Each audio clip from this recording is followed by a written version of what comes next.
Marriage 7-8 minutes.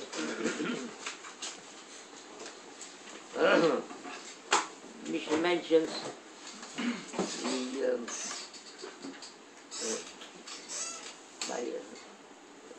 the atmosphere, the Torah atmosphere, what it creates. Torah Shiyoshin, 10 sit together and study Torah. Shechina Shui B'neihem. The divine presence is there. Mishnah continues when they have 9, even at 5, and 3, and 2, and even one person sits alone studying Torah. So there's a very, very special from Narshama, from heaven, the Banishlam, the descends, there's a very special atmosphere, very sacred atmosphere. Conversely, if someone casts off Pirkei or Torah, somebody who casts off the yoke of Torah, and what the dire consequences are, and how much the generations have descended, despite all Hadoros Halvos, the generations have descended, the generations and the hearts of human beings have grown weaker and less pure and less saintly and less intellectual as well. All of these things, until we reach a day like today where we have a neighboring temple. We say that like this. We say that if a man is a Rav Amor Asre, so he's a leader, and if a lady is a rabbi, she's a misleader, unfortunately. So much so, then the generations they tell a story. There was how a community, it was their lifeline, was their bloodstream. Torah study was their bloodstream, and they handed that down to generations. It was nursed into the offspring of children with the mother's milk. The mother nourished the child. That the Torah went in, not just physical nourishment, but spiritual nourishment as well, was handed down to the child. There were communities that they would gather together, they would gather together at night to do what? Not to play bingo, gather to study Torah. And there was one such community where they would gather together at night, in the Besmerish, and there were lectures, and there were partners in Torah, there were shiurim, and chavrusis, and during one of these evenings, one of the Talmidei Chachamim, one of those sitting and learning, he raised a question, a Rambam, Maimonides Rambam, that was difficult to understand.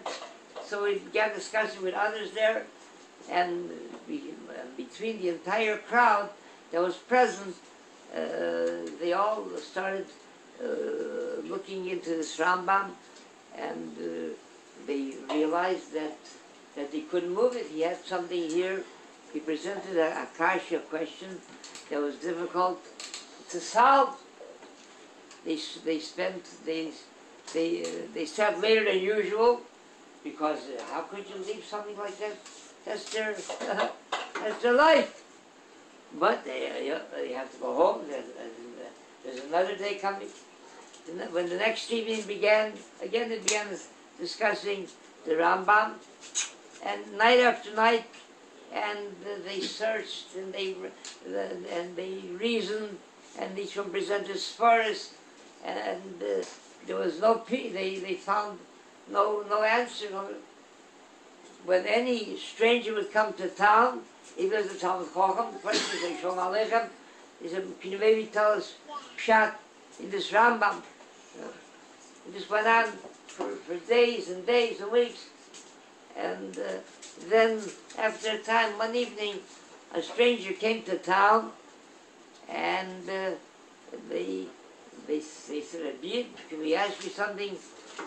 So they presented the difficulty in the Rambam to him, And he looked at he sat for a couple minutes, and he told him, I'll tell you, he said, I believe I have a way to find how to solve this difficulty.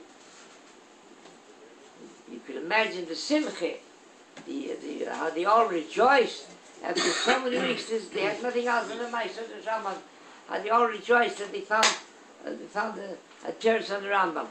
So immediately they requested that the shamus should go around town and knocking on all the windows, telling the Rambams are entered. This is how they lived. This was what Torah meant to them, and as a result, it produced such great people that nowadays you hear an expression, someone that might have amassed tremendous Torah knowledge. They gave him a name, Ish Halacha. He's a man Ish Halacha, a man who could say a lecture in Talmud. When it came Thanksgiving, so because you want to have a thing, you tell him want to have a Thanksgiving dinner. That's nothing else. Nothing even more important. Not Torah comes first. Thanksgiving dinner. So he moved up the lecture, so he go home to say you have this Thanksgiving dinner. They called him Ish Halacha. Then Ish Halacha. Ish Halacha, we know it has a different meaning than that.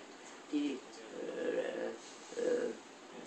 Brisker Love, Diskin, his father, Rabbi Yamin, was Rav Brisk before he was Shulei. So whenever they came for Shaila, a question in Halacha, they came some kind of Shaila.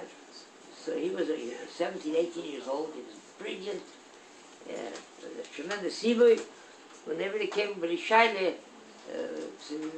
to Brisker Love, to Rabbi Yamin, so he would ask them, before he went to see his father, he would ask them, what is the problem? So he said, I'll tell you what I think the psak is, how to adjudicate it, but you go into my father and hear what he has to say. And inadvertently, he would come up with the same psak as his father. After a while, he went over to his father and said, Tati, he says, can you tell me please? He says, you're 25 years my senior. And what did you do those 25 years? You studied Torah. He says, what if I get to grow and to gain in Torah that I don't have yet, that you, in these 25 years, it seems that I'm able to come up with a psak halacha just the way you are. So he says to my kid, he said, be patient. He said, you'll see the difference.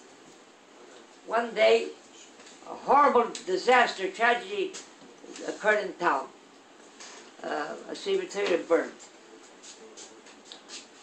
And we shouldn't have to witness things like that, but the procedure is, it's just like losing a human being. There's a whole advaya, there's a funeral part, there's a whole, darkness descends, it's a tragedy. So they came into Rabbi Yamin, they came in to ask the China about the Torah that burned. What has to be done with it? Can it burn to the degree that lost its sanctity? Can it be repaired? Can it be repaired? So, as the routine in the past, they presented the Shai to Shulei. He looked at it, studied it, and he told them what he thinks they have to do. Then they went into the father. When they came to Rabbi Yamin, and he said, Rebbe, he said, we have a Shai here that happened, a tragedy, a secretary burned, and before they got much further, he immediately fainted. He fainted. It took a while, and they revived him. And then, after they revived him, then he sat for a while, and he studied the Shai, and he told him what they should do. And he called him aside. He said, my kid, my son, my child, he says, what did you do when they came to you with the Shai, this question about the Torah? He said, well, you know, I referred to the Rishonim, the Achronim, the different sources. He said, that's what you have to learn. These 25 years, you haven't absorbed it yet. You might have